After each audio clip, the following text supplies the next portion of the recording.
Yes! I am so excited that we get to do this list together, Andrew. I love Power Rangers and I love talking about villains, so this seems perfect. And I feel like we're a good match for this one, since maybe we both love villains? I don't know, what do you think? Do you love superheroes or do you love villains more? Well, I like the way heroes give us something to aspire to, but let's be honest. A hero is only as good as his villains. Ah, how very true!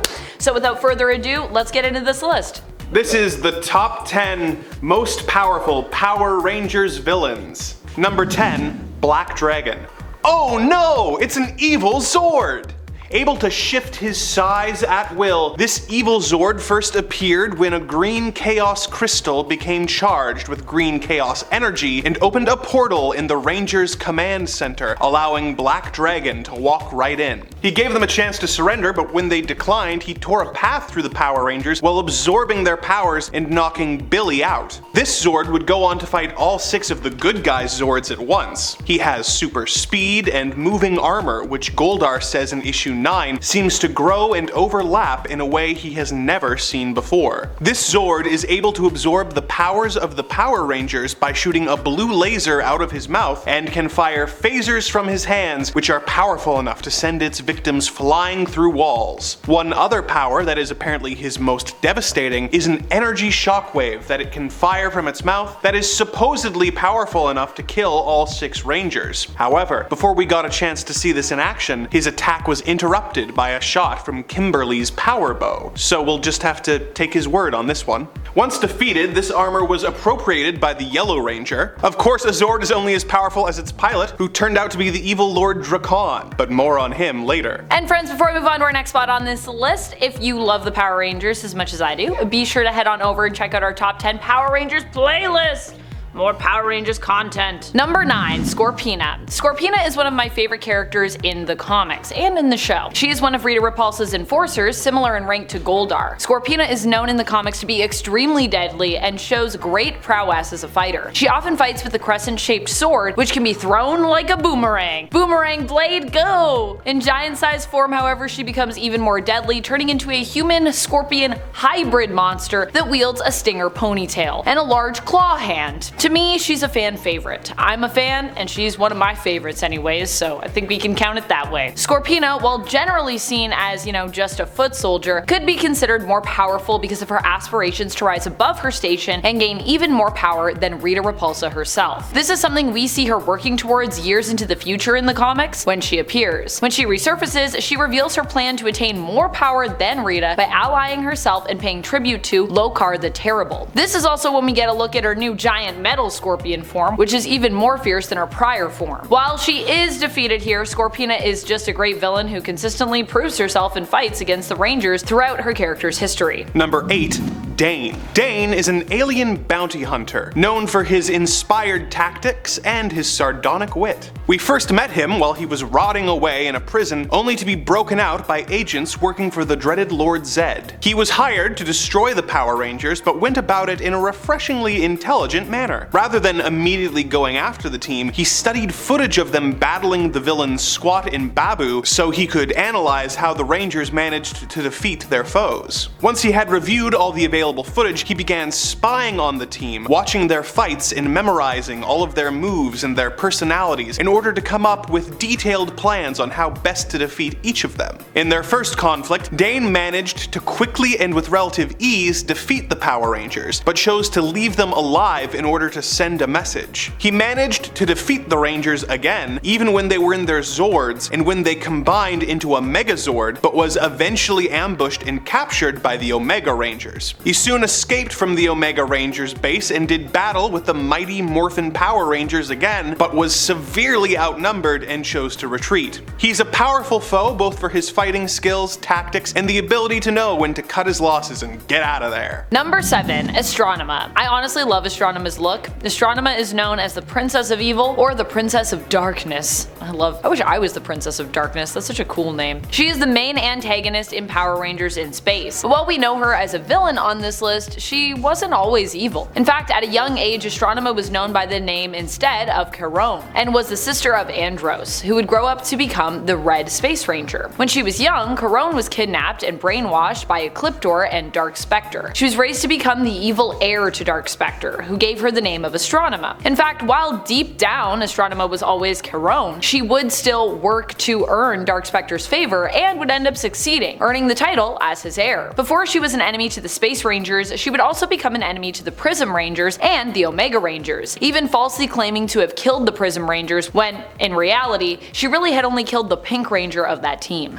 Number 6. Psycho Green. This former member of the Supersonic Rangers, Trek, was somewhat of an odd man out on his team, frequently being excluded from missions by the team's leader, Ace. This provided a perfect opportunity for the evil Dark Specter to get in his head and convince him that his teammates didn't value him and that he should become evil. He drew his fellow Rangers into a trap, but he tried to spare his team's Pink Ranger, essentially telling him, "You've always been cool, Pink Ranger. Don't come to school tomorrow." Unfortunately, the entire team was killed in his trap, and Trek joined Dark Specter, becoming the very first Psycho Ranger. In 1869, while attempting to break Rita Repulsa out of her moon prison, his ship was shot down and he was presumed dead. In reality, he was placed in hibernation for 100 years until he was awoken by the moon landing. He would go on to crush and kill Jamie Gilmore, the Black Ranger, with a boulder and break Daniel O'Halloran, the Pink Ranger's visor, causing him to die in the vacuum of space. He took on his monster form and chased the Rangers all the way to Rita's palace before the Blue Ranger managed to defeat him by sacrificing himself in an explosion. But even this did not kill the Psycho Green Ranger, as he survived, buried by the debris for decades, and returned to take on the latest generation of Power Rangers. Number 5. The Death Ranger. The Death Ranger recently had their own one-shot, which came out this past summer, and honestly, I think they're a super cool character. The Death Ranger was once the original Gold Ranger of the Omega Rangers, known as Spark. This original team hailed from the Morphin Master's homeworld of Safe Haven, although Spark was actually an alien from the planet Avadias. Due to being from Avadias, Spark did not understand the concept of death or grieving, as on their planet, people didn't necessarily die. Instead, they would end their living journey before beginning a new one as their consciousness joined a collective referred to as the Legacy. Gold Ranger Spark, as we learned in the one-shot, which also has ties to the Charge to 100 Power Ranger event, would end up betraying their fellow teammates and becoming the Death Ranger. As the Death Ranger, Spark would go on to possess Zane, Jason, and Gale of Zard, becoming the Silver Space Ranger, Red Omega Ranger, and Blue Omega Ranger, respectively, for a time. Number 4.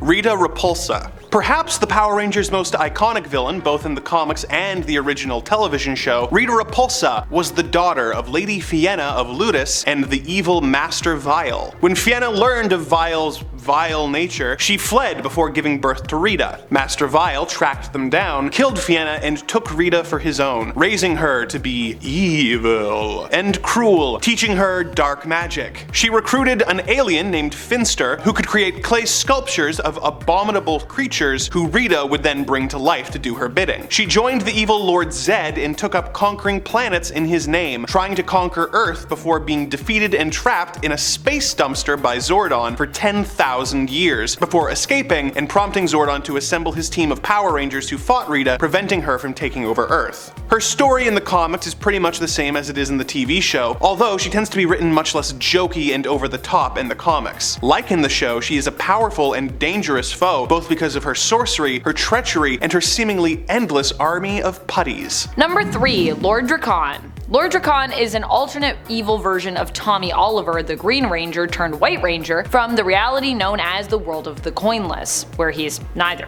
He's not a Ranger anymore. Here, Tommy stayed loyal to Rita Repulsa after being convinced initially that Rita ruling the world would actually maybe be a good thing. Would it be a good thing? I don't know. As such, he helped her to conquer city after city until they made their final stand against the Power Rangers and Zordon. In this showdown, Tommy faced off with the Red Ranger Jason, who at the time was in the process of being given more power and turned into a new kind of ranger by Zordon. Interrupting this process, the two fought one another, with Tommy stealing Jason's newfound power and emerging triumphant in the end, holding Jason's shattered helmet. While some of the other rangers would go on in the world to form the Resistance, Jason would not, instead being believed dead, but actually being kept as Lord Drakkon's secret prisoner. Once the rangers and Zordon were defeated, the Earth was conquered, and Lord Drakkon had learned pretty much all he could from Rita. He even turned on her, betraying her and killing her so that he alone would rule the world. Number 2. Lord Zedd. Yet another villain from the TV show who made the jump from the pages of the comics. Lord Zedd is the self-proclaimed Emperor of Evil. He was deformed when he tried to claim the legendary Zeo crystal for himself. As the crystal was surrounded by a force field that damages evil, his skin was burnt off, giving him his distinctive look. He is Rita Repulsa's boss, who didn't think conquering Earth was worth his time, so he left Rita in charge of the conquest before leaving to take over other systems across the galaxy. When Rita failed to defeat the Power Rangers and conquer Earth, he returned, melted Rita's staff, depowered her, and took over the operation. He was able to create even more powerful putty creatures than Rita, and was able to transform a simple piranha into a giant monster known as Pirantis Head.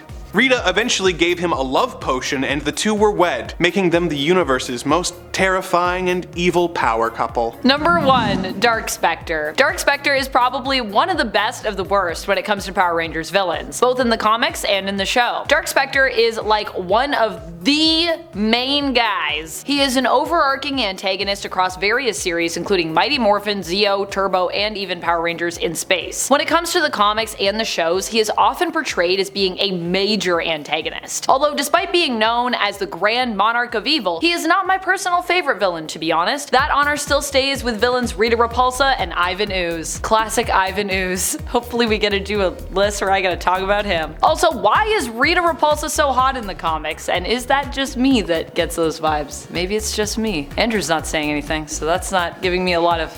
It's not just you.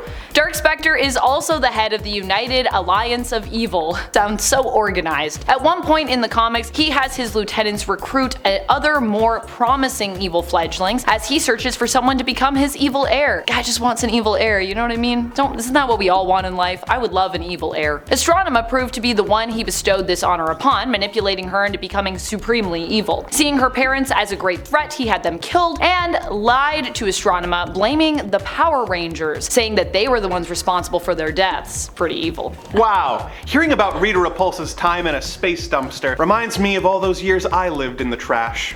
Good times. Oh man, I mean, hey, you know, at least the rent prices would be affordable. I mean, I would hope. I've never lived in a garbage bin or been inside a space dumpster myself, but I do often wonder what my giant monster form would be like. Any other Power Rangers villains you'd like us to talk about?